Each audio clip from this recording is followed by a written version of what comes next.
big mahogany desk or the big marble entryways and things like that, the stock market channel on the TV when you walk in the door, right? That doesn't really drive a good conversation. Good financial guidance and advice starts with a good conversation. People are nervous. People are afraid to talk about finances, right? And so you can see a little standoffish. Well, my objective is to try to have a good, casual conversation. By having those conversations about life, goals, objectives, it's what makes me understand what our financials are supposed to fund. So if somebody does want to have a good conversation, how do they do that? How do they find you? Our website is the best way to do that because you can get all the information you need to understand where we are, get a little bit more information, all that. SerenityWealthNow.com. Reach out to Chris and Stacy today at SerenityWealthNow.com. Investment advice offered through Fortis Capital Advisors, LLC.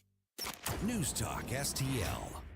This hour of the Allman Report brought to you by STL FenceWorks, celebrating 50 years of industry-leading service for fence, deck, and leisure space solutions. Visit STLFenceWorks.com.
Well, good afternoon, everyone, and happy Thursday to all of you and yours. This is the Allman Report on News Talk STL. Jamie Allman here. Super pleased, privileged to be with you. Ashlyn over there. Busy day today. Just a little later on, maybe pour your second martini by 12:30. And we are going to talk to an old friend of mine who is going to be a play-by-play guy in the Winter Olympics, and he'll be on with me at 12:30. It's going to be a ton of fun because haven't actually talked to him in ages. Used to work with him when he was with J.C. Corcoran, and I was on the show too, so it was probably about 1996 and 97. So it's been a good run, but I'm really happy for him in his career. 8 Olympic gigs for him so far, so he'll be on with me at 12:30. We have a little fun with Steve Schlanger, ladies and gentlemen. Also, coming up, I'm going to dig into an expert on a crime expert because I normally don't do a whole lot of police blotter stuff, but this Nancy Guthrie story is fascinating only because there is so much involved in it, and it completely seems like a psyops at this point with that video last night. I'm not trying to downplay the video. It's really heartbreaking to see, but clearly the family is doing what the authorities want them to do. I still don't believe this has anything to do with cartels and everything to do with somebody in the family. But we'll see, and that's why I wanted to check in with Joe Adams. But first, I want to deal with something really quickly because I'm happy about this. This is being called by the legacy media and others as a retreat. And if that's what they want to call it, I don't care what they want to call it. But President Trump is now saying that he's not going to go into any of these cities and start deporting people unless the cities ask. I want to be clear because it sounds like there is a shift in immigration enforcement here, that there's going to be a shift after Minneapolis. What should Americans expect going forward? Well, one thing I say to my people, we do a good job. You know, I'll tell you one thing. Americans in sanctuary cities can expect to continue to be raped, murdered, carjacked, ran into by drunk drivers, assaulted, and robbed. And that's going to have to be their choice. If they want to live in a sanctuary city and elect Democratic politicians, then let them burn. We don't get credit for it. I say they have to ask and they have to say please. When a city is Who has to ask and who has to say mayor please? or the governor, I don't want to go and force ourselves into a city, even if their numbers are terrible. Like, for instance, I got a call from Jeff Landry, governor of Louisiana. He said, we have a big problem. Could you go in and help us with well, let's see, certain sections. I mean, to be honest with you, certain sections of the state, beyond their famous, beautiful city, certain sections of the state. We have done, not only in New Orleans, we've done a really great job in Louisiana, but I was called. So I think it's a great policy.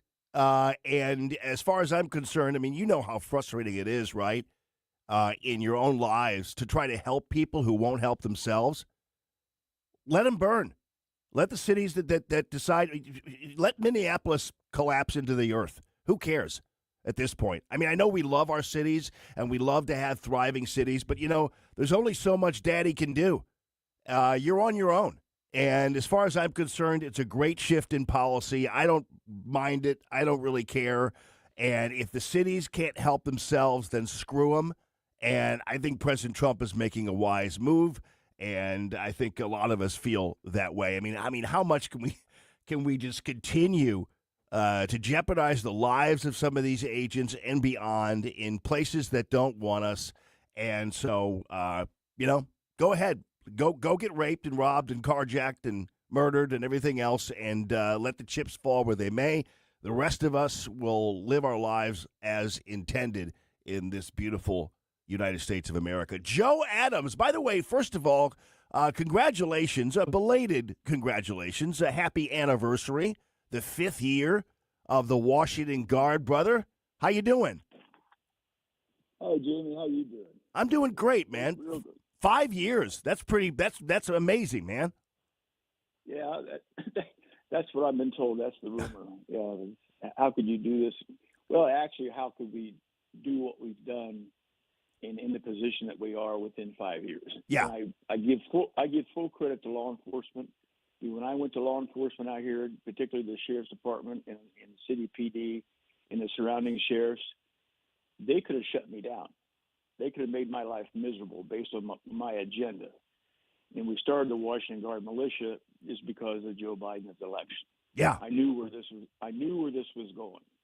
So that's why we sold our beautiful home in your subdivision and moved to Washington and with an idea, and we started the Washington Guard. And it's been a real success. Yeah, what's interesting is I remember the first time you told me about this. It literally was at the bottom of my driveway. I was doing something. I think you were driving by or walking by or doing whatever, and you told me about it. And it's interesting because you know how you probably dealt with people like this too before, where they might say something, like, oh yeah, sure, whatever. But when you said that you were going to formulate the Washington Guard and the militia, I knew you were going to do it. I mean, I knew you meant it because Joe Adams doesn't say anything he doesn't mean. No, I don't have time for bullshit. So, my military career spanned 21 years, and when I left there, knowing that it was time to retire at 41, I had to find a job, and so I said, well, I'm in the intelligence industry this entire time, so I became a private detective. I opened an agency. At first, it was tough, but I don't like numbers, but I will tell you that the last year before I retired, I made $1.3 million. Now, there's not a private detective in the planet that made that kind of money. Yeah. I did consistently because I produced. The essence of all detective work is one thing, and one thing only: being able to find people who don't want to be found. If you can do that, everything spreads out in the different directions, but you have to be able to do that. So I became an expert on tracking people down, a lot of fugitives contracted by the government, including the FBI. And remember those milk carton babies that were on the milk carton missing? I almost put those people out of business because every single person I went after or child I brought home. And that's over 100. Yeah. And Wow. so I know how to find people, and I just do. Like, you can call Chesterfield Police Department, talk to them. They'll vouch for that. They called me in with the FBI and said, we have this case of a girl's been kidnapped. We thought about calling you, and I said, well, the FBI's here. What's going on? They said, well, you don't know about this case? It's all over TV. I said, well, let's just say I've been out of the country for a while. He said, well, this is on the news every night. This is a big story. I said, okay. So at the end I met with the family and with the FBI and Chesterfield Police. We sat there, and I said, okay, I've heard enough. There's certain things I require. I want all the court documents on his prior arrests, and I want to read everything. But I told Mr. and Mrs. So-and-so, I said, I'll bring your daughter home. And the lady starts crying. She says, you can find my daughter? This is 6 months with no clues. She didn't come home from school. Where the hell is she? I said, I'll find your daughter. I'll bring her home. How can you say that? I said, I just told you, I guarantee I'll bring your daughter home. Within the next 30 days, I brought her home. Wow. So yeah. Well, so I have a gift. Yeah. That I really developed over the years, and thanks to the United States Marine Corps sticking me in the intelligence industry instead of an 03 grunt with a rifle. They educated me, and it only added to my own natural gift, and I became the #1 recovery, ransom, kidnapping expert on the planet. And of course, I charged accordingly. Yeah. All right. Well, Detective Adams, then answer me this. So last night I messaged you after this video popped with Savannah Guthrie and her family. It's a hard video to watch, obviously, but harder for them to make, I'm sure. And then I saw this video. I've never saw the video before, and it's all over the internet. It's some rando with an iPhone who made it up to the front door of Nancy Guthrie, videotaped blood spatterings and a broken Ring camera. And I'm thinking to myself, how did the authorities let this happen? How is there not any yellow tape around this house? They finally put it up there yesterday. And so this whole case is really confusing, from some of the police work just to the basics of what has happened. So I asked you if you had any thoughts. You said you had a lot. I didn't actually pre-interview you at all. So, what's your take on what's going on?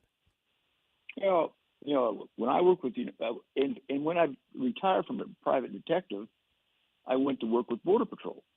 So for the next 12 years, I basically worked out of Tucson.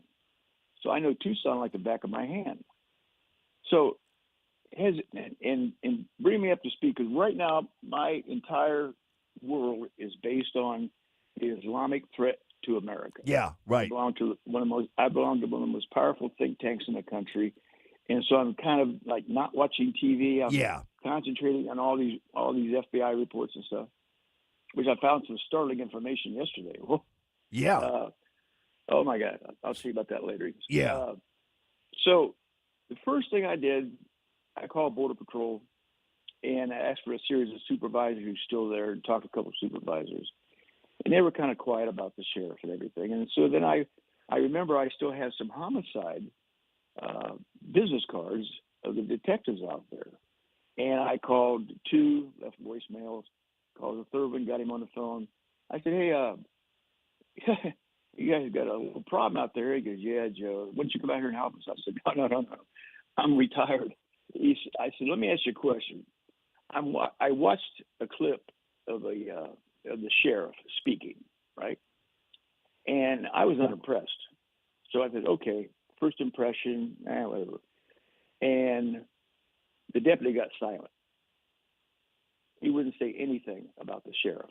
Now, the problem is, what that tells me, he has nothing to say good about the sheriff. and I let it go at that. I don't want to compromise him. So, because I told Deanna, my wife, I said, you should watch this. And I played it for her. I go, what is his problem? I mean, look, he's got his hands on his hip now in a press conference. There's something wrong here. Those blood spats and people walking out, that house should have been put in a bubble. I mean, a bubble. When I found that girl's head, the girl with the missing head out in Eureka, the FBI come in and put up this huge tent, and it was there for a month. Well, they dissected everything. Yeah. And, of course, eventually we got the guy. So I know how they operate. I mean, I worked for the FBI under contract for 20 years, I guess, the entire time I was a PI. So that was careless. Now, somebody didn't get the memo. I guarantee that was supposed to have been taped off or whatever, and leave police there. Because what's the old saying? The criminal likes to return to the scene of the crime. I would have monitored that, took a license plate of everything, and ran everybody. That was a mistake. Yeah. Especially with the blood spats. Has it came back yet? Was that her blood? So I'm going to ask you some questions. Nobody's saying anything. There's a presser going on right now, but there's really nothing that they're adding. I mean, I know that actually Border Patrol was brought into the investigation, but mainly because of their expertise in that kind of terrain and searching and doing things in that particular terrain. At least that's what I'm thinking, the Border Patrol there. But nobody really knows. I mean, and then suddenly they're all over the sister and her husband's house yesterday and everything else, and then suddenly this video pops, and I'm looking at this video thinking, this is some kind of psyops. They're trying to appeal to somebody's emotions, and I don't see this as a true ransom kidnapping case. I just really don't, but that's why I was wondering what you were thinking, because they haven't said anything about it, them confirming it's her blood or anything like that. It's really frustratingly vague, but maybe that's the way they need to operate. They brought Border Patrol and Border Patrol intelligence in for two reasons. One, they know how to search the terrain better than the sheriffs do. Now, the sheriffs are good, but they don't do that full time. I've seen Border Patrol spot a sign. A sign is a clue. I've seen Border Patrol spot a sign that nobody saw.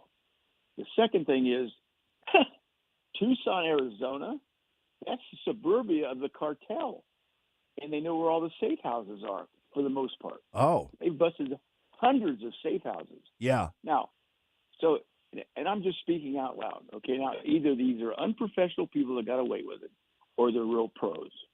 And I told my wife, as soon as I heard about it, I said, they're going to wait for the ransom notice to come in. She was ready to talk about it. I said, no. If they was going to murder her, they'd already killed her on the spot. She said, well, they did. She's going to die because they didn't take her meds. I said, well, the cartel has doctors. That's not to be worried about.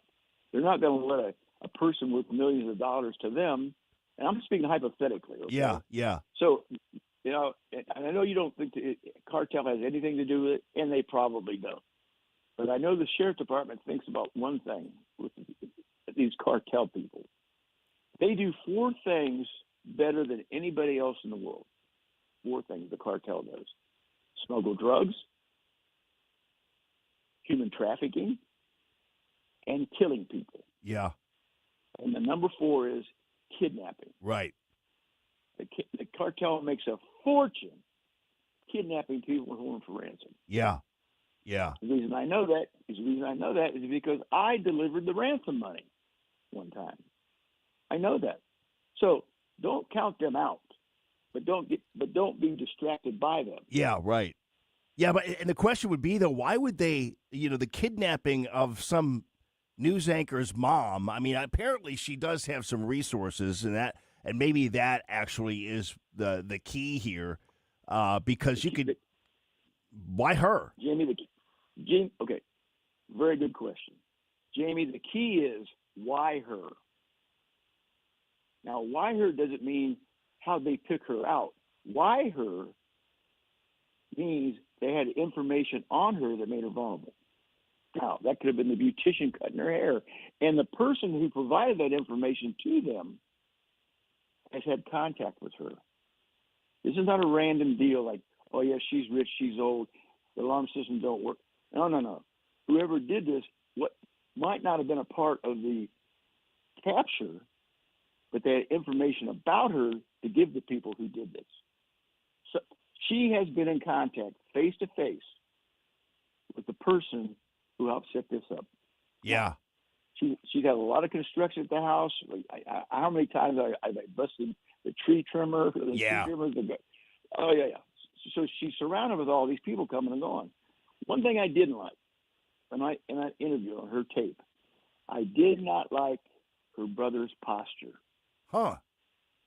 He was frozen and defensive. He was frozen. The girls were doing a meltdown. Well, he's a guy. He's a big, tough guy. Maybe. I would have been pissed. Yeah. No, I don't like his posture, and that's all I'm going to say about him. Interesting. Yeah, it was really weird.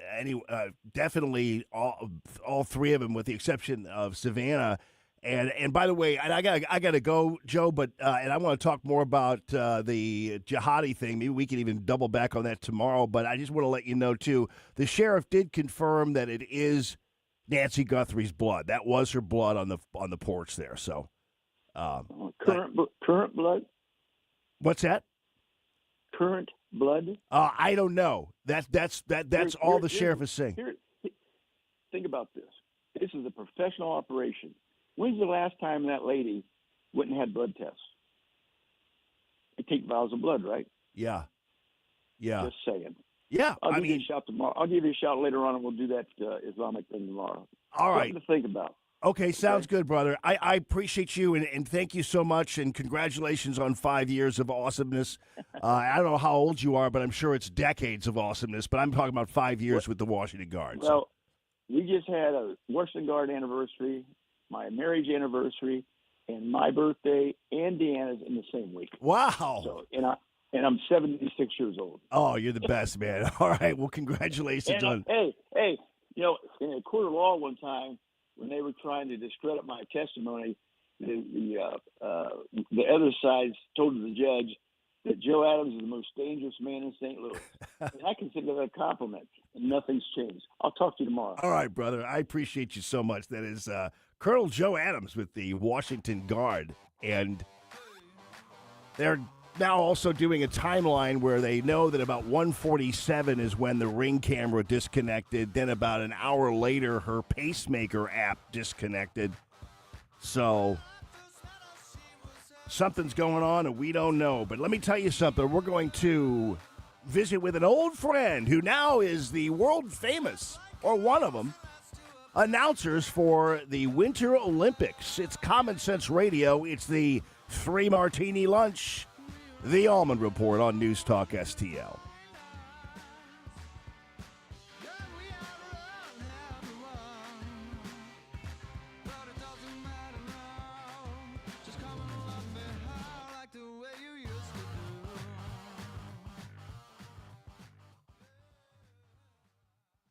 News Talk STL. Always streaming on your smart speaker, our mobile app, or newstalkstl.com. Want to work with a winner?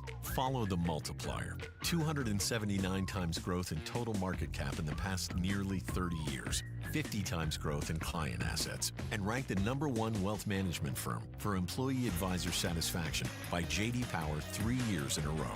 Choose a winner. Choose Stifel, where success meets success. Stifel Nicholas & Company Incorporated. Member SIPC and NYSE. For J.D. Power 2025 award information, visit jdpower.com/awards. Hanson's Tree Service at hansonstree.com is your one-stop shop for expert insured tree care and more in the greater St. Louis region and at the Lake of the Ozarks. Visit hansonstree.com for 24/7 emergency tree care, grinding and land clearing, awesome organic mulch, green resource recycling, and more. Tim Jones here to tell you that whether you're dealing with old man winter at your home or business in the St. Louis region or preparing your lake home for spring, call Hanson's to help you out. No job too big or too small. Mention News Talk STL. Receive 10% off all tree care services. hansonstree.com, hansonstree.com. Do you know why I endorse Cafe Napoli, all the locations? Visit any of them, and you will quickly appreciate the quality of food, service, atmosphere. So maybe I'll see you at Cafe Napoli in Clayton, Napoli Kirkwood, Napoli 2 in Town and Country, Napoli 3 in St. Charles, right next door to Napoli C. Or maybe you'll find me at Napoli Brothers Pizza and Pasta in the Chesterfield Valley. Now you know why I endorse Napoli, NapoliSTL.com. This is Larry Connor's commentary on News Talk STL. I recall my parents telling me, when you get older, time will move faster. How could that be? Same number of hours in each day. For a kid, it took forever for Christmas or your next birthday. The only time that seemed to race was summer break from school. Now all of us have things pushing on us. The rat race is real. There are days I'm rushing out of the house without taking time for even a short Bible study. I end up saying prayers while driving. Earlier this week, I'm stopped at an intersection. All to the side were small patches of grass where snow had melted. Maybe 30 birds racing on their feet or flying from one patch to another and then another, picking away at the exposed grass. I don't know if they really got anything to eat, but what they were doing was critical to survival. I was mesmerized how they went from spot to spot, and I was reminded of the psalm that suggests, if the Lord will watch over even the smallest sparrow, rest assured he watches over you. A time of reflection, which we all need daily. Get more Larry Connors on Larry Connors USA. Tonight at 6 on News Talk STL. So many ways to listen to News Talk STL. Enable our Alexa skill. Hello. Hey, Alexa. Yes, I'm listening. Play News Talk STL. Welcome to News Talk STL, conservative talk radio for St. Louis.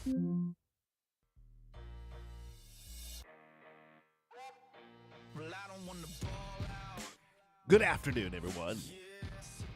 Happy Thursday to all of you and yours. It's the Allman Report on News Talk STL. Jamie Allman here, pleased and privileged to be with you. And you guys know that we're going to just absolutely rock it with our coverage of the 2026 Winter Games here at News Talk STL, beginning Monday through Friday, the 20th of February. We're going to have all kinds of updates for you throughout the day, every weekday on the Milan Winter Olympics. Daily medal counts, stories about local athletes making America proud, our favorite memories, and we thank Corel Roofing and Best Buy Flooring for sponsoring this wonderful week of coverage. Ladies and gentlemen, back in the day, well, it was a long time ago. It was probably about 30 years ago, to tell you the truth. It doesn't seem that long ago, but anyway, I worked with J.C. Corcoran, so I was the J.C. Corcoran sidekick news guy. And at one point, there was a Mike Bush Sports in his shorts, as you guys might remember. And but eventually, there was a cast member known as the Sports Monster. That's J.C. called him that. And he is you can't imitate this guy. His name is Steve Schlanger. 8 stints covering the Olympics. Last 2024, the Paris Olympics, he was the announcer for cycling and triathletes and beyond. And this time around, he's doing cross-country skiing and who knows what else. Steve Schlanger, NBC Sports, welcome to the show, brother. How you doing? Jamie, it has been a minute, hasn't it? It has, man. And listen, you haven't changed a bit. You're still the sports monster. You always will be.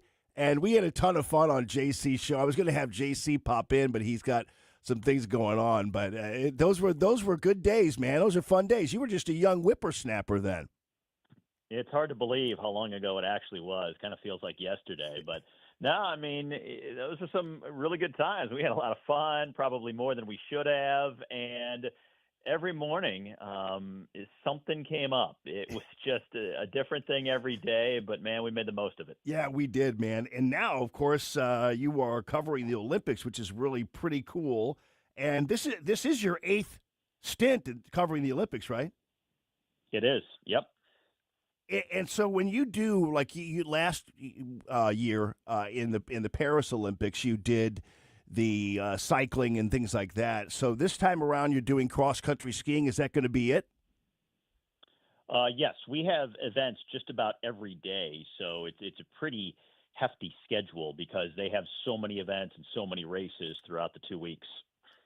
Yeah. So what's it like doing this? I mean, and by the way, do you have to, like, when I always wonder when people cover, and I'm not saying like it's an off sport or something, but generally, cycling and triathlism and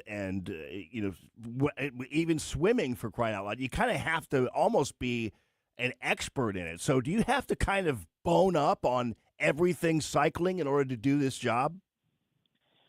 Actually, you don't have to, in my position, know everything. The key is that my analysts are the experts. They're the former athletes. They played the game. So they know the X's and O's and all the nuances of the actual sport. My job is basically to kind of manage the show and kind of be the traffic cop, paint the picture. And as long as I know the basics, the nuts and bolts, plus the backstories of the athletes, tell those stories, the stories of the event, and kind of paint the broad strokes. Because again, for the Olympics, you're talking to a general audience. Yeah. For me, for cross country, we're not just talking to cross country, gearheads, right? Just the aficionados who know everything. We're talking to people who probably don't know much about cross country at all. So if we explain the basics, I say, hey, Jane Doe is right there wearing bib number 1. She's on the outside passing, Jane Smith, who's wearing bib number 10. There's a lot of that just to kind of make sure people know what's going on. We kind of explain what the sport is. And then the analysts handle the heavy lifting in terms of the actual structure and the architecture of what's happening within that sport. Yeah, that's a great point because I know people do watch the Olympics. Sometimes it's not just to watch the individual sport, but it's just to kind of take in the mood of the Olympics. Growing up, you never forget, the thrill of victory and the agony of defeat. You have these announcers who, Kurt Gowdy, those people like that, who really painted that picture that you're striving to paint as well, and almost romanticizing the moment to a degree because we are kind of just passive watchers, and so it's we're there. We just want to be kind of entertained, so to speak. Right. Yeah. The sports themselves on an individual basis don't matter as much as the totality of the Olympic brand. And really what they've created is, for the most part, this television entity, right? This product where the whole is greater than the sum of the parts. The individual sports outside of the Olympics, let's face it, people aren't going to be watching luge or skeleton or a lot of these because they're niche sports on a day-to-day basis. But when you wrap that into the Olympic program and what the brand means, the size of the stage, the global appeal, it doesn't really matter what the sport is. It is in some way compelling because it's part of that Olympic program. NBC sports announcer Steve Schlanger, who will be covering the Milan Olympics here, cross-country skiing. And I guess somebody mentioned on the Facebook page the Jamaican bobsled team. So I guess you kind of almost, as an announcer, as a professional, you always are hoping that there's kind of some story behind the story. Like there's some cross-country skier who has some quirk or some degree of notoriety or what have you to build a story around, like it was with the Jamaican bobsledding team. Yeah, and you don't really often have to look too far because everybody that comes to the Olympics usually has some kind of backstory that is interesting for one reason or another. Obviously, some are more interesting than others. I mean, for instance, we have somebody on the U.S. side on cross-country skiing who she was, I think it was maybe 2 months ago, played in the NCAA soccer championship game for Stanford, and now 2 months later is on the women's cross-country team at the Olympic Games. And she had to balance playing soccer, at the highest level at one of the toughest schools with also training for the Olympics. and not being able to go and compete in the typical prep period on the World Cup, basically changing from soccer in December to skiing and then having just about 6 weeks to get ready. So stories like that are really what make it so appealing for so many different people who don't watch the sports on a regular basis. Yeah, and I'm sure covering the Olympics, it is probably hugely competitive, especially in the sports world, and that's a coveted position you have as an NBC sports announcer. And your mom, who I knew back in the day, I can't remember why. I think it was because I used to see her in church. I just can't remember, dude. Yeah, Little Flower. Little Flower Parish. That's right. That's right. Is she still doing okay? Everything good?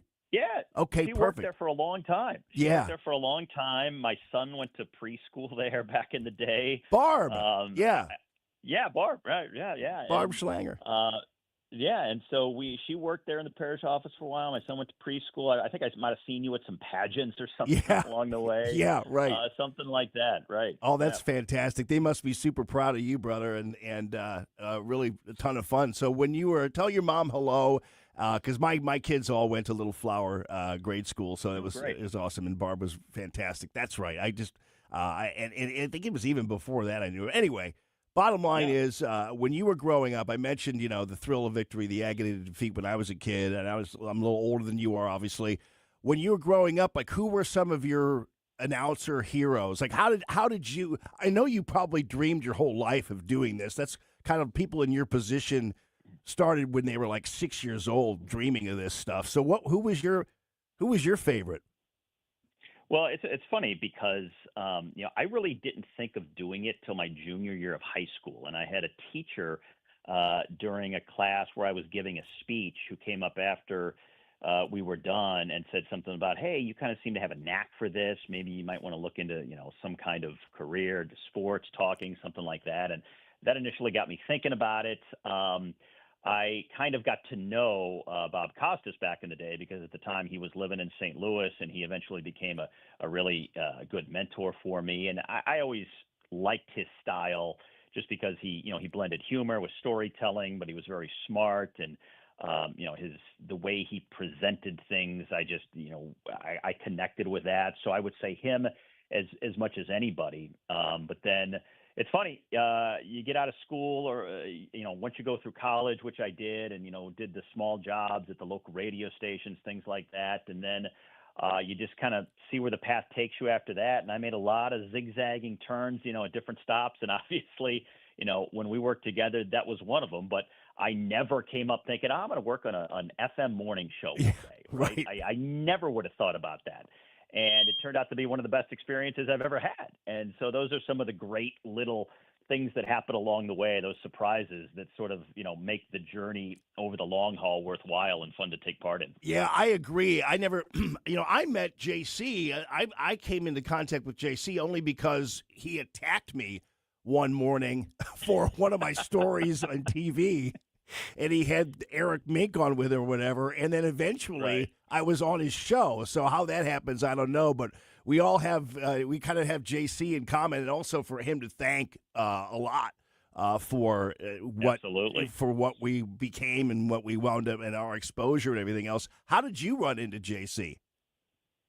I was already working within the group of radio stations that he then came into at a certain time, because it was Frank Opinion who was doing a morning show on one of the KSD stations, and I started filling in with Frank. And then, you know how these things work, right? Yeah. People bounce around at different stations. I don't know where Frank went, but then I was still within the building. JC came on, and he was nice enough to bring me into the fold with him.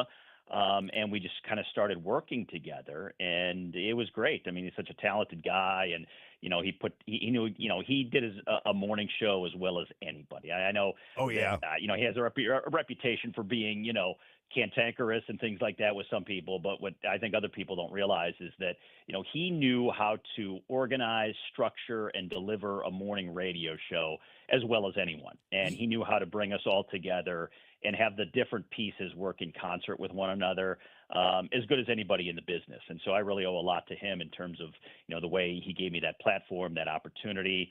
And it was just one of those things where, the pieces come together and you get this confluence of circumstances you never would have imagined, but it turns out great. Yeah, man, I owe a lot. I always say this about JC, even when he's on with me occasionally, is that I really learned a ton watching him, because I don't think anybody, at least in St. Louis radio history, has ever had more dedication, was a harder worker when it comes to content, but also when it came to respecting his audience. Like, he loved his audience, and you know how he had the cabinet and all that kind of stuff. Yep.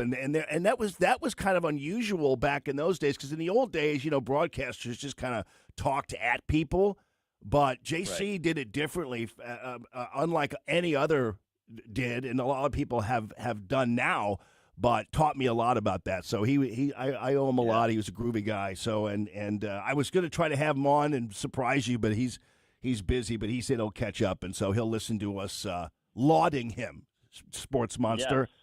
Yes. Yeah. Yes. Right. We had some fun, and Misha, who called me Acid Monkey. I know you do remember that, because I was a little bit crazy, but those were the days, man. So it was really a privilege to have you on. And when's your first run? The first event will be this Saturday. We are live 7 a.m. Eastern Time, 6 a.m. St. Louis time on NBC. That will also re-air midday, sometime around noon, 1 p.m., something like that. And then, a lot of these shows, the way it happens, depending on what goes on, it'll re-air a few different times over the course of the day, and then in prime time and things like that. We don't often know where it's going to end up, because it's a big the programming puzzle is incredible. It's hard to believe that they can put all these pieces together, but that's an ongoing fluid situation as to where it all ends up. But I do know that 7 a.m. Eastern is our first show this Saturday. All right, Steve Schlanger, congratulations. Thank you so much for the generosity of your time, brother, and really happy for you, and we'll be tuning in to hear your coverage. Thank you so much, man. Great to talk to you, Jamie. All right, good talking to you, too. That is Sports Monster Steve Schlanger, as named by J.C. Corcoran. And, of course, Phil Powers. How do you remember that, huh? So Eric Mink was on. He was the TV critic on J.C.'s show, and J.C. called him Minko the Pinko. Of course, probably because Eric Mink is so liberal and everything else. But Eric Mink used to ride me like a rented mule in his columns. And because when I first started, my bosses in TV, like, I was working part-time and hungry for any kind of airtime and trying to get a full-time gig there and everything else. And this was, in the early 90s. And so Mink would, I would do these news series that they would have me do. And some of them were kind of sleazy, but I'd do them anyway. And I always knew that it was an Allman series in 1991 when the promo people were shooting something in the bathroom. You know what I mean? So it was just that bad.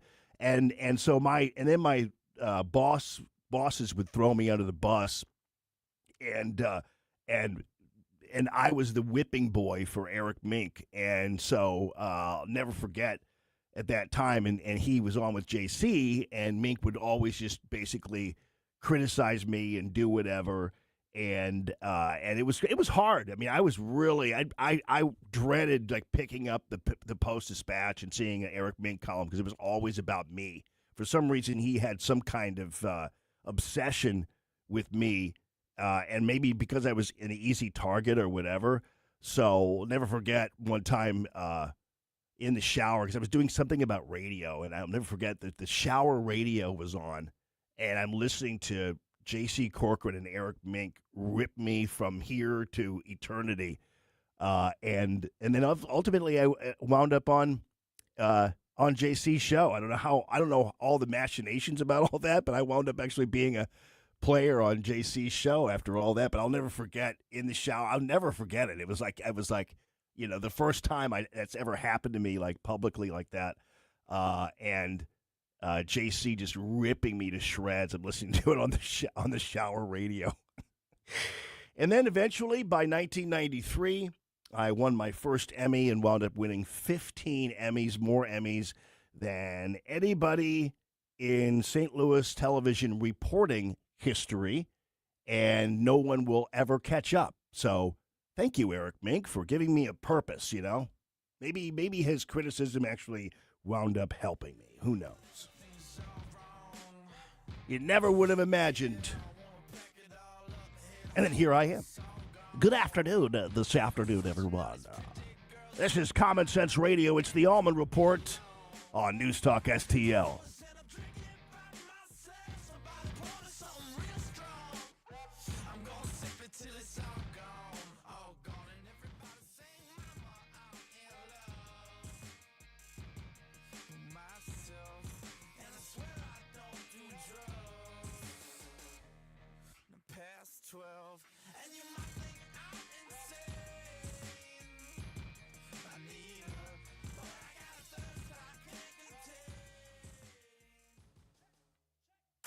News, analysis, opinion. It almost seems common sense, but, alas, common sense isn't so common these days. News Talk STL.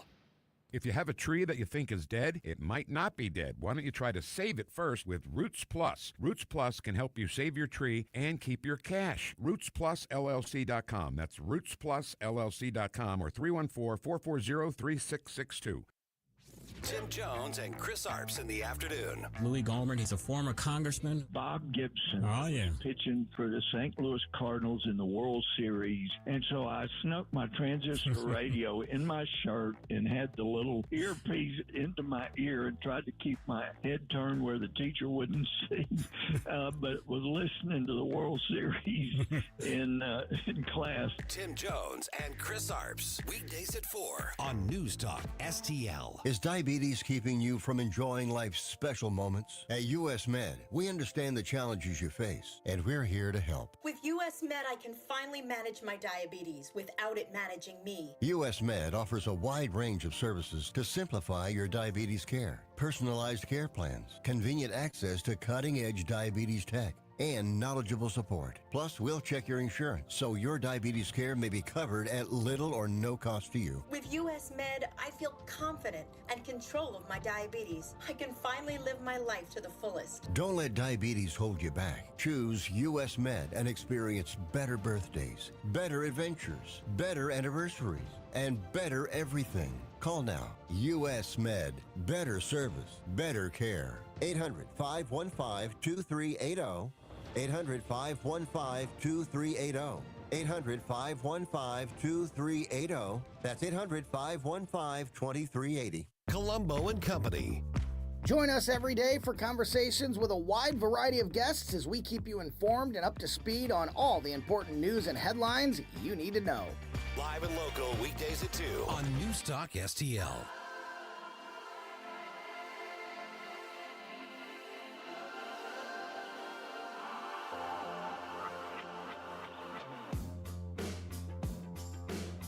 Good afternoon, everyone, and happy Thursday.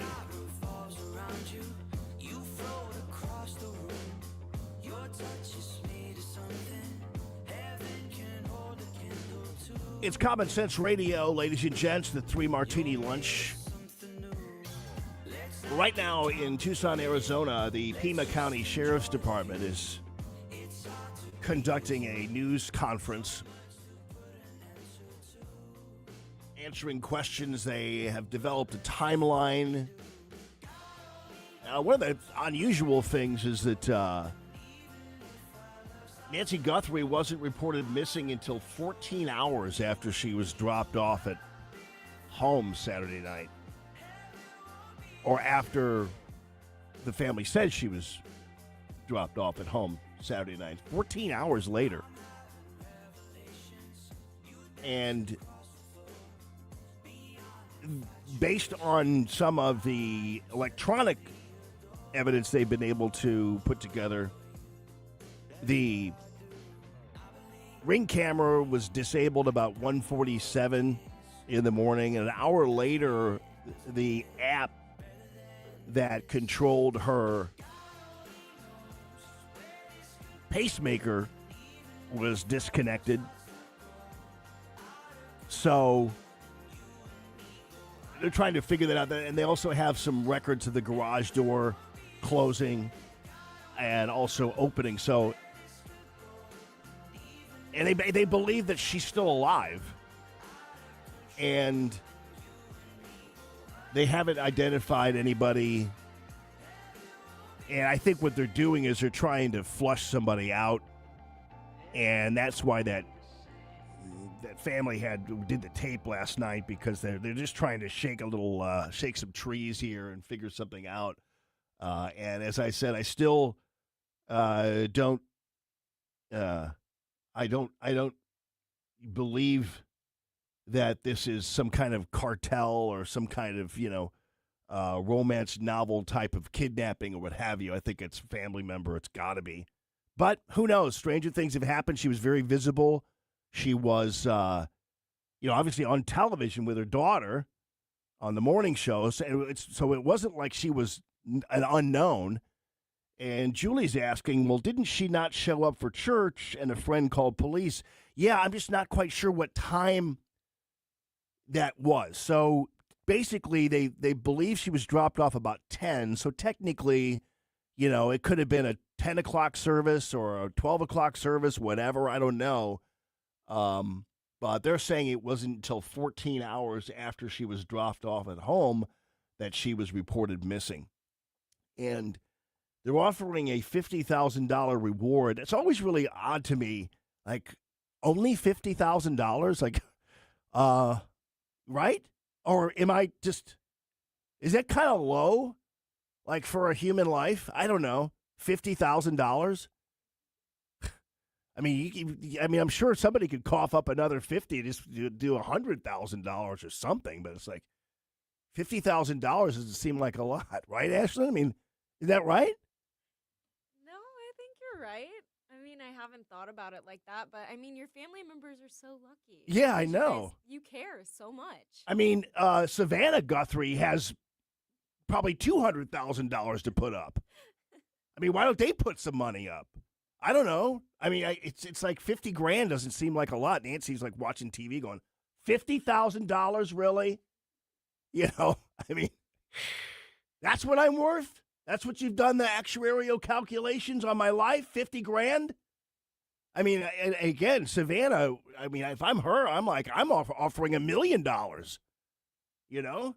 anyway, that family video was hard to watch, obviously, but something. And I think that they're cooperating with the authorities. I think the authorities wanted them to do that video. So it's kind of like about time too, It's like 4 days after. This is all just so crazy. I'm going to double back on this because I think President Trump has made a really great decision regarding chasing after illegals. Some people might think it's a drawback. I do not think it is. I think it's absolutely wise and commonsensical. Talk more about that. It's Common Sense Radio. Happy Thursday. News Talk STL. Hey, everybody. Senator Eric Schmidt here, inviting you to the statewide Lincoln Day celebration, February 20th through the 22nd. It's going to be a great weekend with fellow patriots. We'll talk about how we're going to continue to save this country, deliver on President Trump's agenda, and also celebrate America 250. So join us there. It'll be a lot of fun. Learn more about the 2026 Lincoln Days and get tickets at Missouri.gop. That's Missouri.gop. Paid for by the Missouri Republican Party. Jennifer Finch, Treasurer. The St. Louis County Insider with Councilman Mark Harder. On this week's show, we have Steve O'Laughlin from Lodging Hospitality Management Company to talk about Westport and Union Station. We also have Elliot Davis. We're bringing Elliot Davis back this week to talk about the stories of his career. The St. Louis County Insider with Councilman Mark Harder. I'll talk to you Sunday night at 5, only on News Talk STL. If you're worried about losing your health insurance through Medicaid, we have great news for you. New government regulations have expanded the Affordable Care Act. And now you may qualify to get health insurance for you and your family through the Affordable Care Act. Call now to learn if you qualify. We know the healthcare regulations regarding Medicaid, and we've helped thousands of people find quality, affordable health insurance. Plus, all our research is free to you. So call us. With just one call, we'll shop from hundreds of different insurance companies to find you the right affordable health insurance plan. So if you're worried about losing your Medicaid insurance, call right now. Speak with a licensed agent and find how you may qualify for a new health insurance plan. 800-479-0931. 800-479-0931. 800-479-0931. That's 800-479-0931. Paid for by the Health Insurance Hotline. KLGY HD3 Clayton, K270BW Bellefonte, KNBS Bowling Green. This is News Talk STL at 1019, 94.1, and always streaming at newstalkstl.com. Breaking news at Town Hall. I'm Bob Agnew in Washington. At the National Prayer Breakfast this morning in the nation's capital, co-host Senator Roger Marshall offered these opening remarks. Regardless of our backgrounds, our roles, or our viewpoints, we come together with a shared desire to seek wisdom, guidance, and perspectives beyond ourselves. That is the heart of why this gathering matters. Senator Marshall hosting this year's event alongside Democrat U.S. Senator Kirsten Gillibrand of New York. President Trump says federal agents engaged in immigration enforcement need to use a softer touch. In response to the ongoing unrest in Minnesota and cooperation from state and local officials, the administration is drawing down the number of ICE and Border Patrol officers. President Trump told NBC News that he ordered the removal of 700 federal agents from the state. Asked about lessons learned from Minnesota, the president said he learned that we can use a little bit of a softer touch. But, he added, you still have to be tough. Greg Clugston, Washington. Senate Majority Leader John Thune says Democrats have created too short of a window to debate Homeland Security funding. The 2-week funding bill is way too short in the first place. I mean, they don't know what they want. All they know is they want to fight Trump. And that to me is a really bad motivation, and it's going to get them to make some bad decisions, which I think they're doing. The deadline to pass long-term funding for the Department of Homeland Security is a week from tomorrow. Senator Thune was interviewed by the Salem Radio Network. American-brokered talks between Russian and Ukrainian officials are being held in Abu Dhabi for a second day. It's all aimed toward ending the war after nearly 4 years since the Russian invasion. The number of Americans applying for unemployment has jumped. Applications for jobless aid rose 22,000 in the latest report from last week, up to 231,000. On Wall Street right now, the major index is struggling. The Dow is down 552 points. More from townhall.com. Wesley Financial Group is not a law firm, and Chuck McDowell, definitely not an attorney. This is Chuck. Do you feel stupid for buying a timeshare?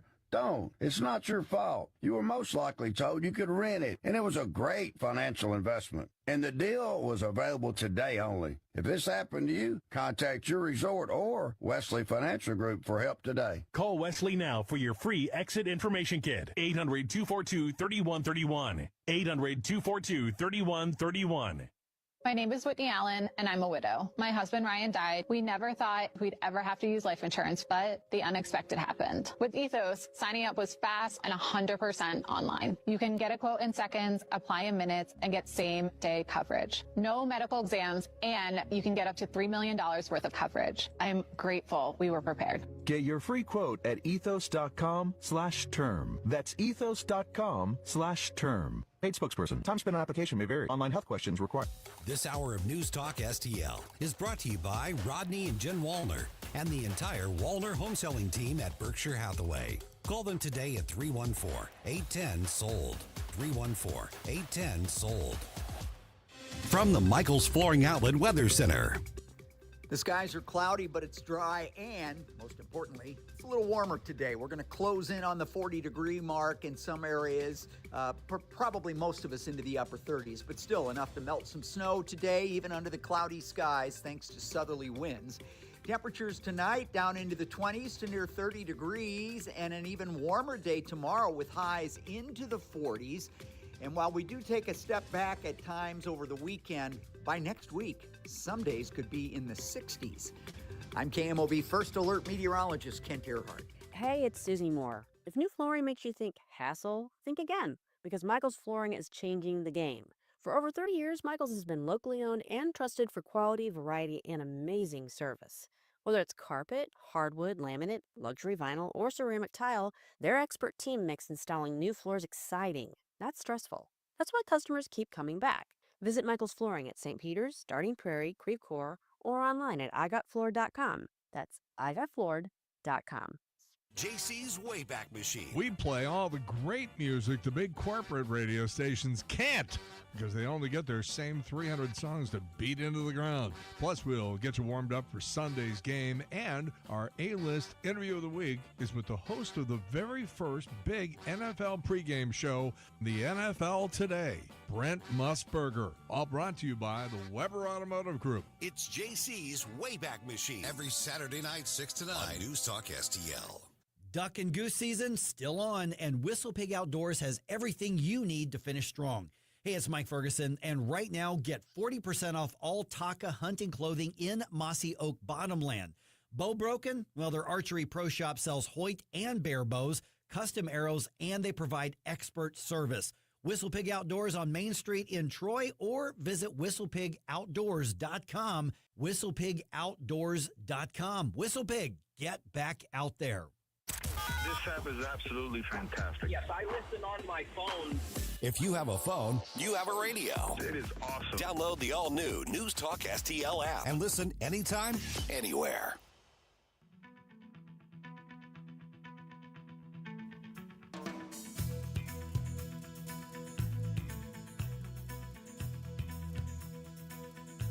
Good afternoon, everyone. It's Common Sense Radio. Time to shake that second martini, you guys. So,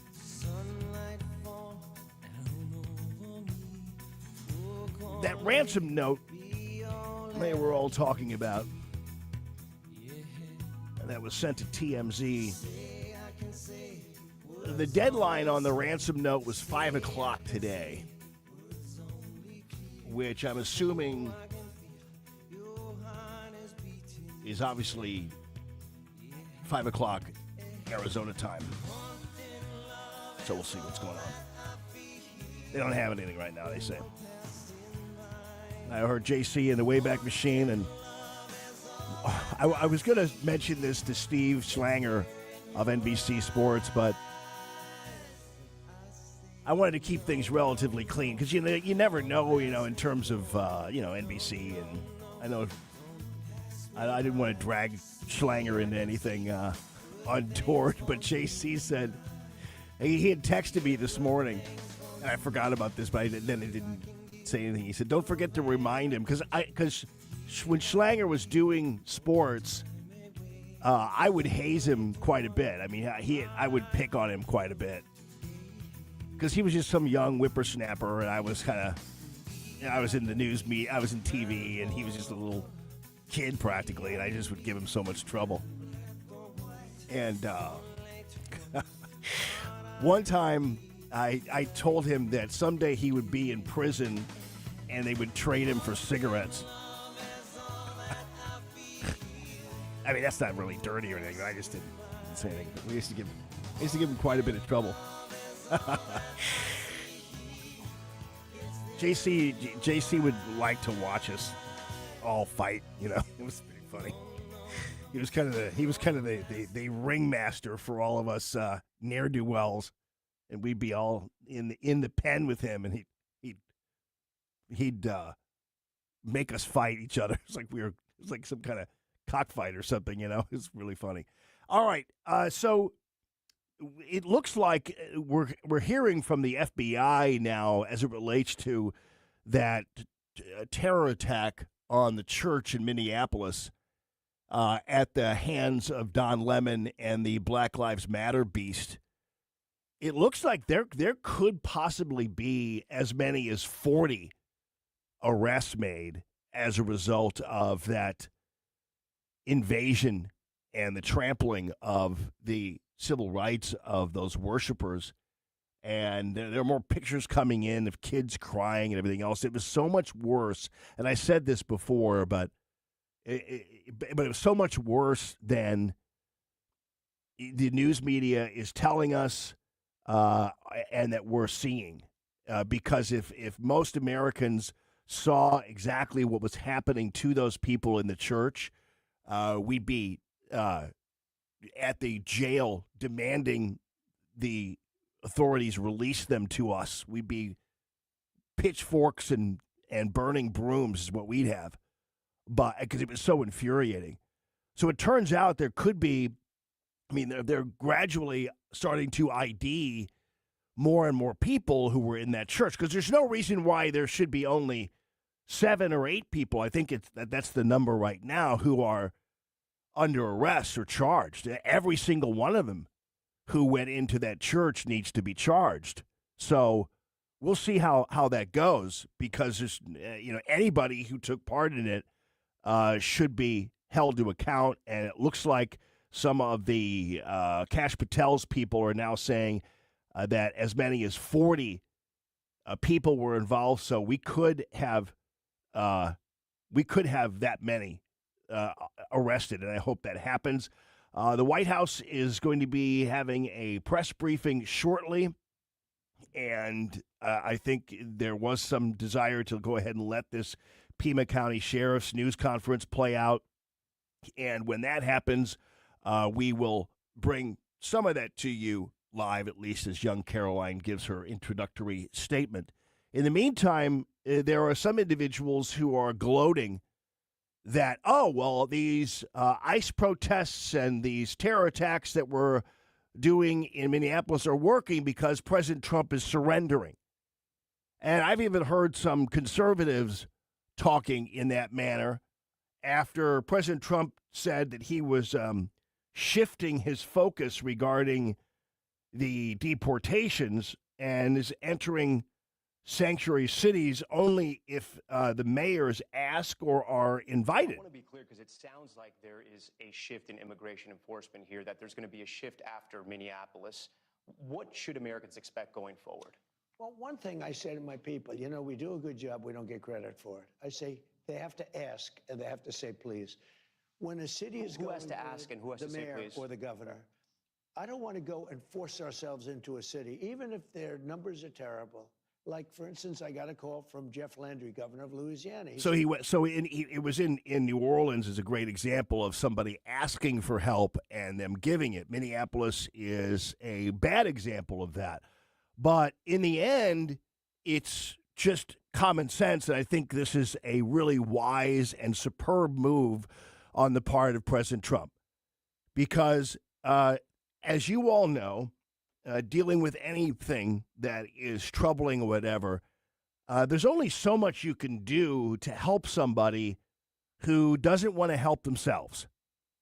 And if some people don't want to help themselves, then they just have to deal with the consequences and let the chips fall where they may. There's only so much you can do to help somebody who is troubled and yet won't lift a finger to help themselves. So technically, what President Trump is doing is saying, you know what? If you don't want us, then you go ahead and burn in hell on your own. You go ahead and let your citizens get raped and robbed, defrauded, and everything else, and it'll be on you, not on me. I tried. I already told you what I can do, and so it's up to you now. And conversely, hopefully, this will translate into this is up to you people who are voting this leadership in. If you want to keep getting raped and robbed and assaulted and run over by a bunch of dirty, illegal alien drunks and defrauded, if you're going to go ahead and do that and elect people who are allowing that to happen to you, then that's on you. That's you. You can change it if you go to the voting booth or if you speak out and do whatever, but this is on you. So happy rape, because I'm not there anymore. And that's really the way it has to be, because again, we all love, right, the deportation enforcement, all that kind of stuff. But how much do we love it that we're actually now to the point of spending money and risking life and limb on the behalf of ICE agents just to help people out of a situation they created themselves? Just to rescue these people. At some point, There's no sense in putting forth the resources or anything else. Yeah, do we want these people off the voting rolls? Hell yes. That's one of the reasons why it's great to deport them, is because they can't vote for Democrats anymore. But at some point, though, why even bother? If Chicago doesn't want the ICE agents there, then let Chicago deal with it. Let the people of Chicago deal with it, and that's their problem. And again, President Trump has already made a big effort to help these cities who aren't helping themselves, who have gotten themselves into this pickle by naming themselves sanctuary cities, and now they ought to bear the consequences of this. We're no longer going to help them out of it. And we'll see how long it lasts. We'll see how long before they come running and wanting some kind of help. Honestly, with the two warlords up there in Minnesota, we've got the mayor and the governor. They are being actually protected by the fact that ICE is up there. And so as far as I'm concerned, let's just let the place burn. And then the mayor and the governor can deal with it that way. I mean, let's just take all the ICE agents out of Minneapolis, out of Minnesota. Remove them all, as far as I'm concerned. And let Mayor Fry and Governor Walz deal with the consequences of a lack of law enforcement and everything else. And I mean, we're also seeing, and hopefully there will be some kind of investigation of this. I don't know whether you've seen the video of the roadblocks and stuff up there where they're asking people for their papers. Isn't that interesting how they call ICE agents Nazis and Gestapo for asking people for identification, and they're asking people for identification to make sure they're not ICE. They're running plates as well. Now, no one can run plates without the help of the Department of Motor Vehicles, and we knew this from the very, very beginning, that the people who are involved in the organizations of these militias that are operating there, the Antifa militias, are also people who once were staff members of Governor Walz, and they are almost certainly using Minnesota Department of Motor Vehicles resources to run plates. You can't run a plate just on your own. There's no app that you can buy that runs a plate. It doesn't happen that way. And also, it is highly illegal to run plates of people. I know that because, all right, I know, Amy. I was wondering the same thing. I would never stop my car for these people. I would run them right over. I would never stop for some Antifa person. You're right, Amy, definitely. No, I know it's illegal, and that people will get in trouble for it because I've done it.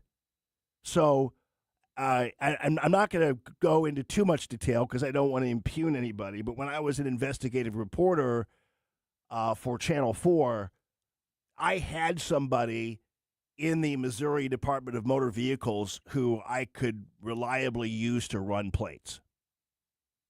So, and that's the only way I could run plates. So when I was hunting people down or wondering who's up and who's that, I had somebody in the Missouri Department of Motor Vehicles who I could call and run plates. And so you can't do this without having, but obviously I wasn't running plates to impugn law enforcement or whatever else. I was running plates to bust somebody doing something nefarious and whatever. But I had that person in there, and that person could have been fired for helping me out. So there's no way they're doing this without Minnesota Department of Motor Vehicle Resources, and it's all tied into Governor Walz, who is allowing it. And these guys ought to be arrested. But I think, the best punishment for them right now is for Minneapolis and even the rest of Minnesota just simply to rot in hell. Let's go to Washington, D.C., where young Caroline is regaling the news media with the events of the day. order to the United States of America. And newly released data proves he is delivering overwhelmingly on this promise. A study from the Council on Criminal Justice shows that the murder rate across America's largest cities plummeted in 2025 to its lowest level since at least 1900. And pause that for a second, to my point, because, for instance, in New York City, the murder rate is down 21%. So the people in New York City, with a sanctuary city, who could see the result of what ICE is doing, they see a lower murder rate. And when President Trump says, I'm not coming in anymore unless you ask, they're going to see a higher murder rate, and then let the chips fall where they may. Violent crime arrests by 100% compared to the prior year.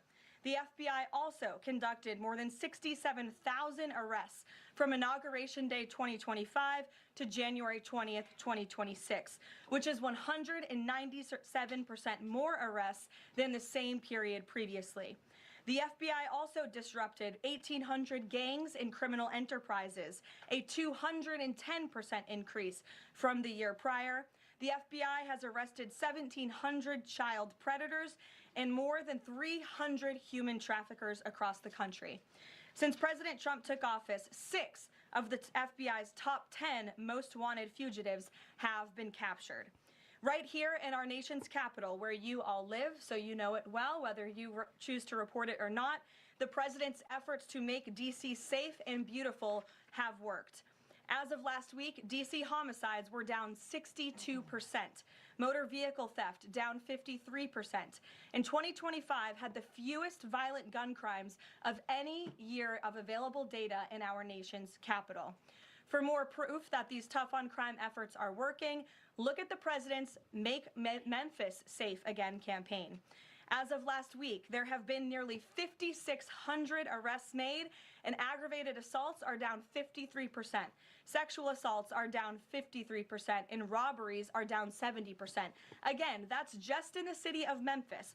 5,600 arrests have taken place because of this president and his Homeland Security Task Force that has surged into Memphis at the request of both the governor and the mayor in that city. A Democrat mayor, I will add. These are the results that can happen when Democrats and Republicans, when the federal government and state and local officials work together. Yeah, so you have your choice then at that point. That's what President Trump was telling NBC News. You're a Democrat in Memphis. You're okay with me being there to help you out. I'm going to help you help your city, and you can take some credit for it. I'll take some credit for it, and that's what we're going to do.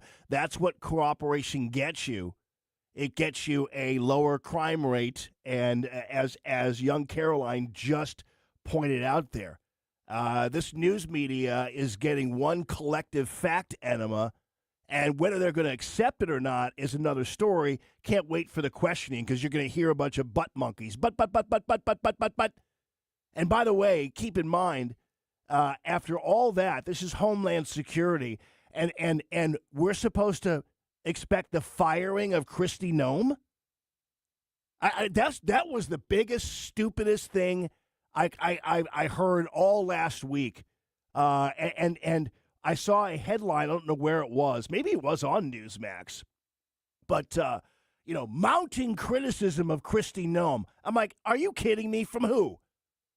So, thankfully, President Trump is staying loyal to her and should. And what young Caroline is regaling the media with right here, those are facts that are not even disputable facts about what has happened, what the Department of Homeland Security has done, even for Democrat-run cities. It's nothing short of incredible. And yet here we are. The news media is still saying, oh, yeah, fire Kristi Noem. It's like, oh, come on. Anyway, after hearing that, the cities that still want to be ICE-free have a choice to make. You want your citizens raped and robbed or not? Seems like a pretty easy one. It's common sense, right? And this is Common Sense Radio.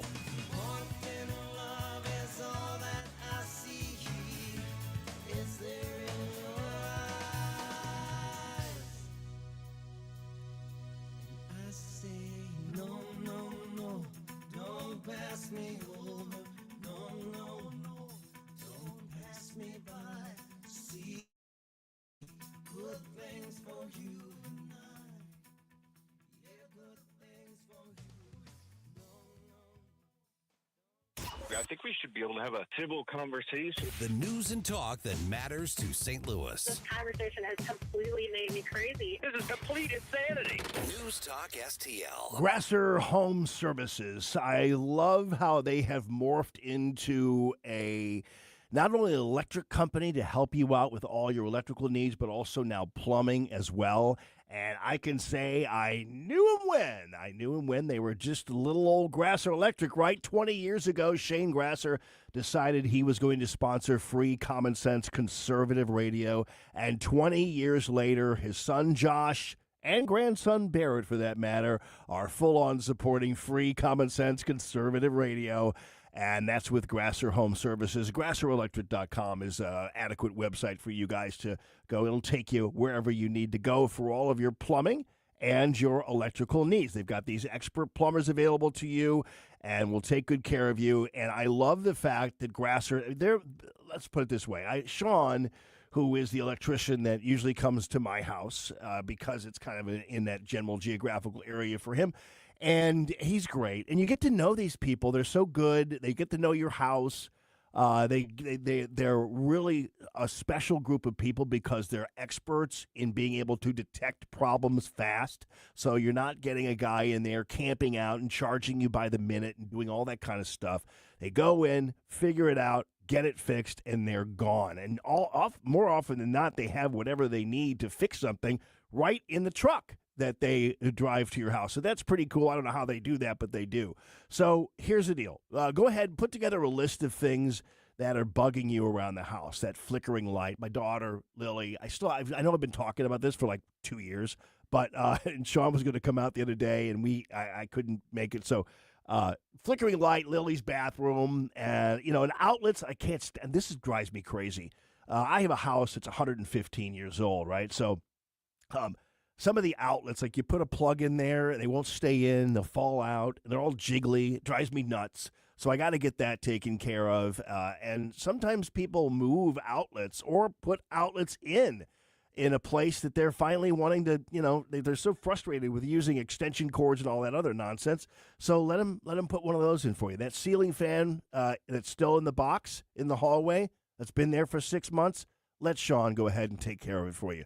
If you are an electrician, or even for that matter, a plumber, they're looking for electricians and plumbers, so they'll hire you. You got a new career with the Grasser Home Services. And on top of that, when it comes to a backup generator, we could still have a pretty hardcore cold spell on our way. And so you never know. You need to have your power on, especially when it's freezing cold or when it's sweltering hot. The backup generator from Grasser Home Services is your deal. GrasserElectric.com. That's GrasserElectric.com. Hey, Columbo here for Rockwood Charcoal. Rockwood is made from 100% pure Missouri oak and hickory, so you're cooking with the best and supporting local industry and a local business all at once. There's over 100 area Rockwood retailers. Find yours at rockwoodcharcoal.com. Tim Jones and Chris Arps in the afternoon. Louis Gohmert, he's a former congressman. Bob Gibson. Oh, yeah. Pitching for the St. Louis Cardinals in the World Series. And so I snuck my transistor radio in my shirt and had the little earpiece into my ear and tried to keep my head turned where the teacher wouldn't see. But was listening to the World Series in class. Tim Jones and Chris Arps. Weekdays at 4 on News Talk STL. When it comes to heating, cooling, and refrigeration, trust the family that's been keeping St. Peter's comfortable since 1974. Hey, it's Susie Moore, and D.L. Pranger HVAC is small enough to care, experienced enough to deliver. Got a competitor's bid? They'll beat it by 20%, guarantee. From home HVAC to commercial refrigeration, beer caves to restaurant coolers, D.L. Pranger does it all. Licensed, insured, and 100% customer satisfaction guaranteed. Call 314-640-9617 or find them on Facebook. That's 314-640-9617. Do you owe the IRS $10,000 or more in back taxes? Are you being audited or investigated? Has the IRS sent you a letter demanding payment? You may not owe what they claim. Make this free call to the tax doctor now. Let them negotiate with the IRS on your behalf. 800-240-4586. 800-240-4586. That's 800-240-4586. If you have a phone, you have a radio. Yes, I listen on my phone. Download the all-new News Talk STL app. Love the all-new News Talk STL app. It is awesome. And listen anytime. Love the News Talk STL app. Anywhere.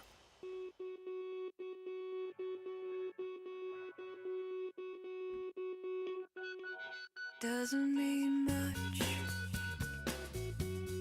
Good afternoon, everyone. It's the 3 Martini Lunch, the Allman Report.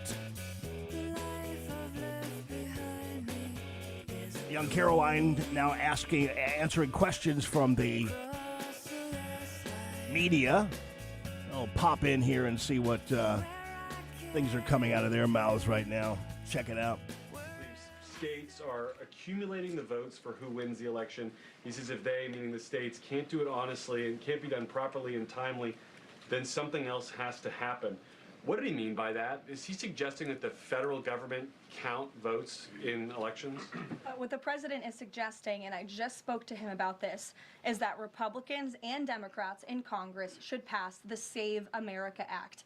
This piece of legislation is going to ensure that states are abiding by federal election law by removing non-citizens from their voter rolls. In addition, the Save America Act will require voter ID to vote, and it will require proof of citizenship to register to vote. These are very common sense policies and proposals that 89% of our country agree with. So that's what the president is talking about. Again, So she's talking about the SAVE Act, and of course there are people, and I think those individuals are approaching this with a level of dishonesty that I certainly don't appreciate, but it certainly is totally obvious what they're doing is they're talking about this, and President Trump is federalizing elections. And so Rand Paul puts his powdered wig on and gets out there and says that's not what the Constitution says. This is not, as young Caroline just pointed out, this is not federalizing elections. It is, and the federal government isn't counting votes. And of course, that news reporter is purposely jacking up the truth over what exactly is happening here. It's not the federal government counting votes, and it's not federalizing the election. It is making sure that states abide by certain standards when it comes to election integrity. And that's not federalizing elections. That's not the federal government running elections. That's the federal government demanding that states abide by certain rules that ensure the integrity of the elections. This is not complicated. And yet, once again, and I like Rand Paul, but my goodness gracious, dude, stop falling on your fainting couch every time Trump opens his mouth, for crying out loud. It's what makes libertarians so annoying sometimes, because they think that they're what doesn't stink, and they're right all the time. It drives me crazy. Because really, in the end, the libertarian really doesn't have to care about anything, because they don't have to invest in anything, because they're just opening their snuff boxes and powdering their wigs all day long, instead of actually having to make a choice and make decisions about securing America and making sure things go right in this country. And sometimes there are things you have to do, and I'm not talking about going against the Constitution by any stretch of the imagination, but sometimes there are things you have to do, and this is one of them, where somebody has to make states accountable for election integrity. And again, that's not federalizing elections, and don't let anybody tell you that it is.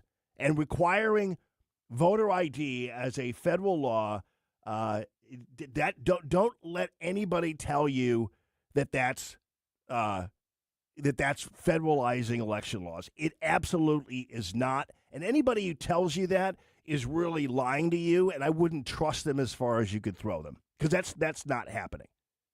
Oh, by the way, speaking of federalizing, remember, so it was kind of like, remember that the federal government said, if you don't reduce your speed limits to 55. We're not going to give you any more highway funds or anything of that nature. And that was a coercion to a certain degree, but it wasn't federalizing speed. It was just simply giving states an offer they could not refuse. And that's what that's what President Trump and the SAVE Act is doing to states. They're giving them an offer you can't refuse, because if you don't abide by certain election standards, I'm talking about election integrity standards, we're not going to fund you this, we're not going to give you this, we're not going to give you that. The federal government can do that and can starve out these cities. By the way, I love the fact that I think that we're considering a 75-mile-an-hour speed limit in Missouri, which I think is really groovy. I don't know whether you guys have traveled to states where it's 75. It just means you can go 85. It's fantastic. And although sometimes, though, watch out, because if it's 75 miles an hour, sometimes the grace amount is reduced. Like if it's 55 and you go in 65, yeah, whatever, they're not going to pull you over. But it's 75 and you go in 85, there's a good chance you will get pulled over. So that 10-mile-an-hour grace period probably will be reduced. Their tolerance level will probably go down to about 5 miles an hour over the speed limit. But 75 is a good clip. Not that it matters anyway, because I don't know what has gotten into people, and I don't know whether it's just me, because I'm no wuss when it comes to speed, but I don't know how many. 55 equals 80. That's right, Julie. I know. But you guys notice this, though? I think it started during COVID, and I think it continues on. I don't know what it is, but it was people passing on the right, like going like 90 miles an hour. And I'm thinking to myself, what is going on here? I loved it during COVID because nobody was on the highways. I was, but people were just like, it was like Mad Max, you know. It was everybody for themselves. But now, for some reason, people are passing me on the right, like speeding. Like I'm so glad. Like sometimes I'm thinking about moving over to the right lane, and there's somebody coming up on that right lane, and they're flooring it. I'm like, what is going on? It's always the same people too. And you know what I'm talking about, because you can't see them because their windows are tinted. So you know what I'm talking about. And then of course, I've talked about this before, the speed through parking lots and stuff like that. Like everybody's going like 100 miles an hour. I don't know what it is. Or maybe I'm just getting old. But anyway, back to the election thing. Don't let anybody tell you that President Trump is trying to federalize elections. And what happens is the news media and everybody else tries to nitpick this because they try to find the worst possible case scenario so that we can all fight with each other, and you can hear from these faux conservatives about federalizing elections and all this other nonsense.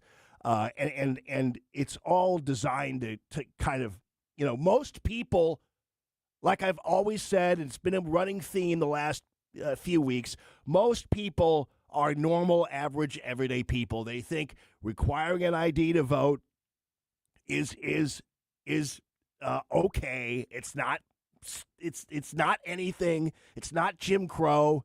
I don't know whether you saw Chuck Schumer. I'll play the soundbite for you if you want to, but you can't really see it. But you got to see it because it'll be laughable. Chuck Schumer talking about these are all Jim Crow laws, and right, he's talking, and there's a graphic over his voice that is showing the 76% Democrat approval of voter ID. It's like unbelievable.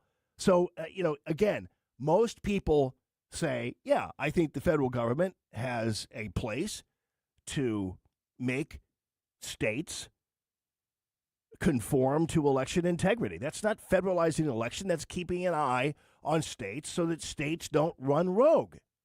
I mean, we've already kind of settled this question of federal sovereignty. I mean, within limits, obviously, I think that it is. But again, let's go back to the Civil War. You know, states said we want to have slaves, and the federal government was like, no, you can't. Well, yeah, we can because there's a 10th Amendment. Like, you can't. And we'll shoot you we'll go to war with you if you continue to do it. And they continue to do it, and then it was war. But I mean, so we already know what the limitations of states' rights are.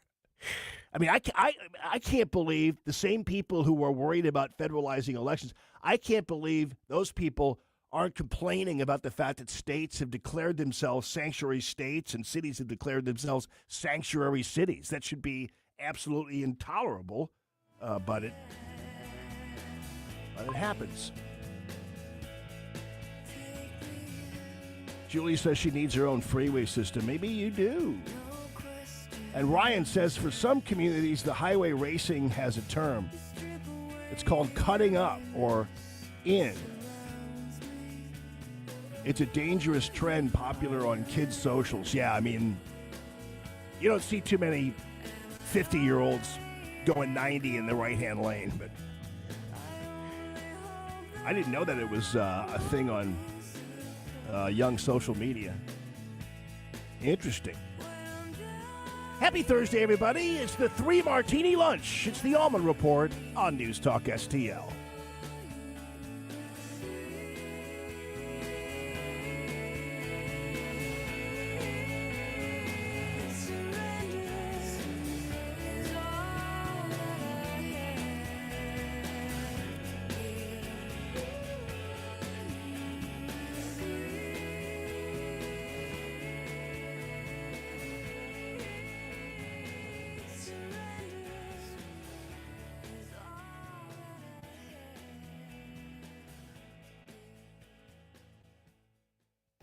They served our country with honor. Now it's our turn to serve them.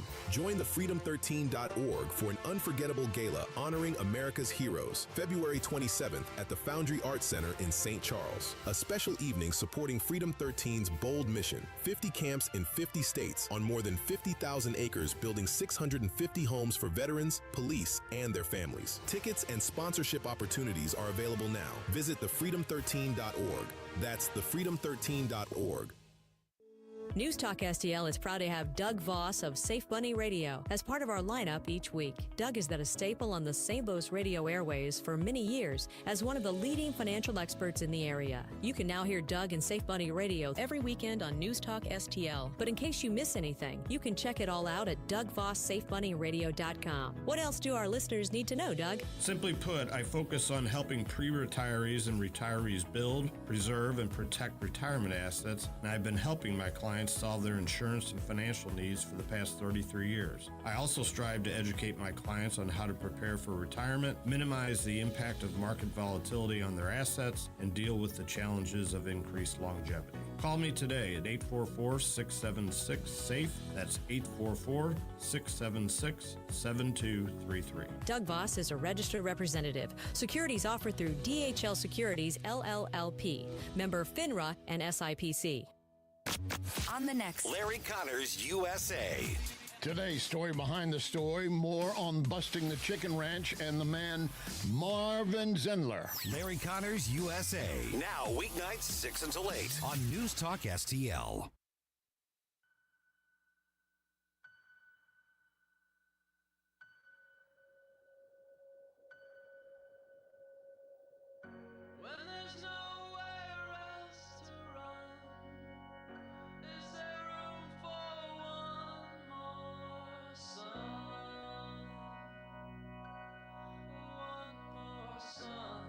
Good afternoon, everyone, and welcome to the show, or back to the show, I guess you should say.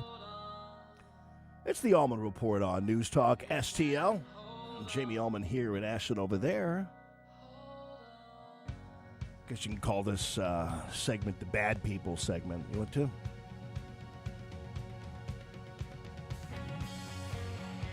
Where do we begin with the bad people? Okay. I figured this was coming. These Antifa thugs in Oregon. And that's another place where I think we ought to just let that burn because Portland and all those other places. So Amazon has yanked its documentary on First Lady Melania Trump out of an independent theater because the venue's marquee took jabs at the film. So this is called the Lake Theater and Cafe in Oswego. I don't know where the hell that is. Had been screening Melania, which was distributed by Amazon, MGM Studios. And the theater itself tried to make fun of the documentary. The marquee displayed mocking messages like, "Does Melania wear Prada? Find out Friday," a reference to the Devil Wears Prada. You guys know what that's all about. And to defeat your enemy, you must know them. Melania starts Friday. And this, of course, is referring to the art of war. Amazon executives are like, all right, we're not going to allow you to make money. Of course, this is what left-wingers do. They're so lacking in self-awareness and any kind of soul that they have a very popular movie. This is like the most popular documentary in a decade. And I know the left is like, well, no, there haven't been many documentaries made. It's like, oh, shut up. But anyway, the Amazon's like, we're not going to allow you to make money off of our product if you're just going to mock it in the marquee. I mean, it's what's your problem? So they said we're gonna yank it. Jordan Perry, who is the theater manager, you guys ought to try to call him, confirmed the showings being canceled. It was an Instagram post, and he said higher-ups were upset over the marquee, and Sunday would be the film's final day at the venue. So basically stop biting the hand that feeds you. That's what this is all about. I mean, stop biting the hand that feeds you. All right, in other bad people news. So yesterday there was a Kamala Harris Instagram or Twitter page or what, I can't keep them straight, but it had a little graphic on it, and it was the headquarters for her election and everything else. And then there hadn't been a post on there for, going on since the election. And then it said, tomorrow. So apparently there was going to be some big announcement. So here's Kamala's big announcement. Vice President, what's going on with Kamala HQ? Well, I'm so glad you asked. I have good news. So Kamala HQ is turning into headquarters, and it's where you can go online to get basically the latest of what's going on, and also to meet and revisit with some of our great, courageous leaders, be they elected leaders, community leaders, civic leaders, faith leaders, young leaders. I'm really excited about it. So stay engaged, and I'll see you out there. Yeah. It's really interesting. I don't even know what she said. You know why? Because I couldn't hear it. You know, I couldn't hear it because apparently at Kamala headquarters, they don't have like microphones or anything like that you can use that everybody has when they shoot videos and things like that. So this is pretty much I don't even know what she said. I mean, I honestly was so focused on the fact that I couldn't hear it. I could barely hear it. But isn't that so emblematic of Kamala Harris, and most of the reason why she lost is because she's lazy. The people around her know nothing, and she doesn't care. And she just assumes that I'm going to do this video. I'm going to wear the pantsuit that is an undefinable color, which is what she does. She wears pantsuits that kind of like are a mixture. You know how when we used to watercolor paint, and we would stick the brush in the brown and then into like the orange or the blue. And so Kamala Harris wears pantsuits that look like they're made of a mixture of like brown and blue. Like it's not even she wears the ugliest clothes I've ever seen. And I'm no Mr. Blackwell, I normally don't criticize people's clothing, but Kamala Harris must be like the worst dressed politician on the planet, probably aside from Hillary Clinton, who wears paisley tablecloths as her outfits. But Kamala Harris always believed this while she was running for president, everything else, that that if I just show up, people are just going to love me. I used to call her this twisted Pippi Longstocking because she'd like flail around and laugh and do all this kind of stuff. But she figures if she just shows up, well, she's Kamala Harris. Everybody's going to love Kamala Harris because she's got a unique name like Kamala, and she's smiley and she laughs and she's, she laughs even before she says something, which is really weird. And I don't. They're not going to mind if I'm wearing the ugliest pantsuits on the planet, and I never wear a dress or anything like that, and I look like I'm a 70-year-old resident of a convent. It's okay. That's all good, and nothing against 70-year-old residents of convents, please. I don't want that. I love nuns, and I'm not trying to make fun of nuns, but you guys know exactly what I'm talking about. Julie says the ugly paint water. Yeah. The ugly paint water pantsuit. That's what we got to do is create a whole line of pantsuits made out of really of mixtures of of ugly colors from our paint by number set, and then call it the Kamala clothing line, and then see if we can make good money off of it. But anyway, this is typical Kamala Harris. Like she's going to show up, and then I'm going to make a big announcement on my Instagram or on my website, and I'm going to have somebody videotape it on their cell phone, and I'm not going to bother even to wear a microphone, and all people are going to hear is me mumbling and an echo in the video. Madam Vice President, what's going on with Kamala HQ?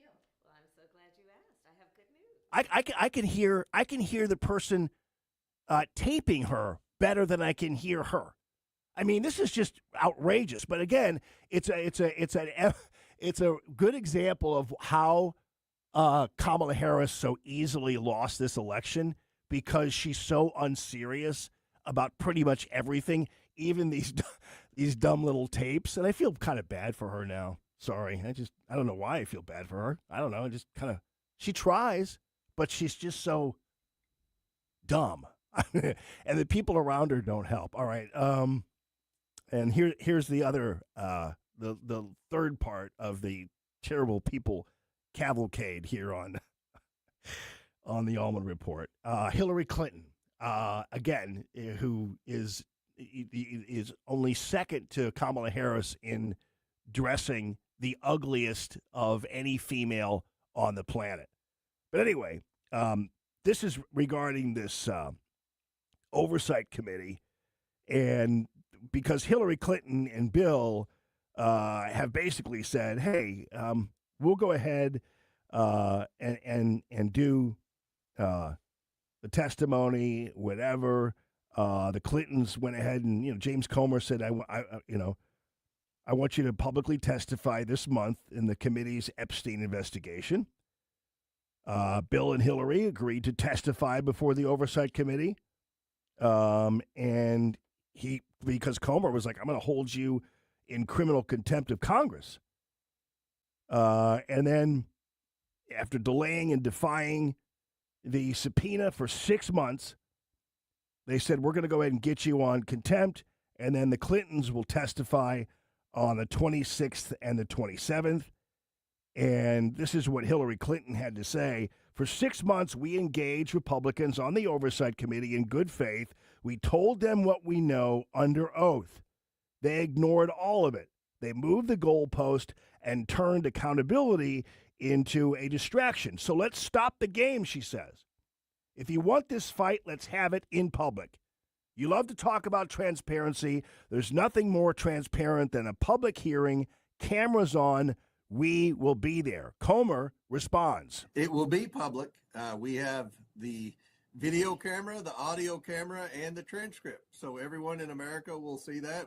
We always release. I've never done a deposition where we didn't release the transcript and the audio and video if we have that. This is a standard congressional deposition, which is what the Clintons agreed to.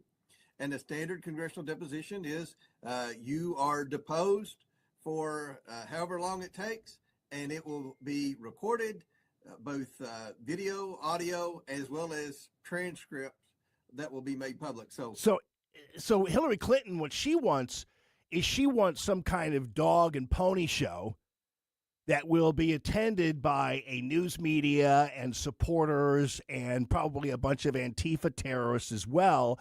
And she wants to turn it into a you-know-what show because that's what people do.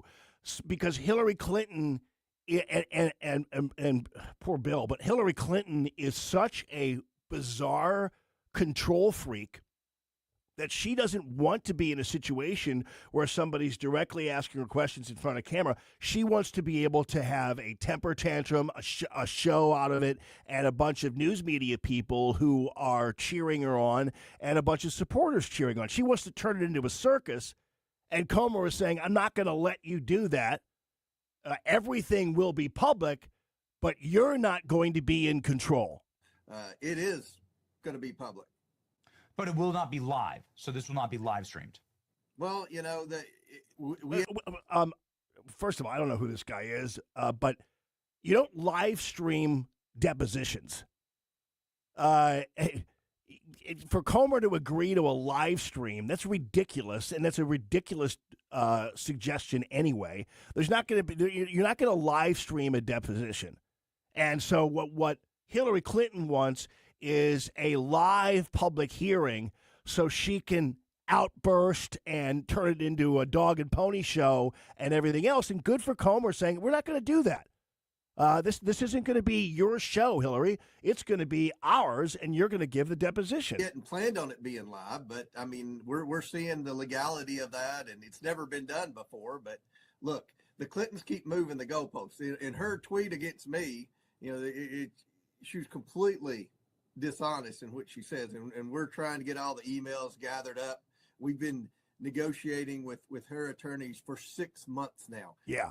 So it's so funny. Hillary gets out there. It's time for the games to stop. It's like, dear, you're playing the games. I mean, this is so manipulative and so passive aggressive, and certainly not any surprise coming from Hillary Clinton. That's how that goes. If I'm Comer, I'm not doing a live deposition. It's ridiculous. Anyway, I hope you guys have a great rest of your day. Ashlyn, thank you so much. Coming up, we've got Tony Colombo and Company here on News Talk STL. Have a blessed rest of your day, everybody. Thanks for listening to the show.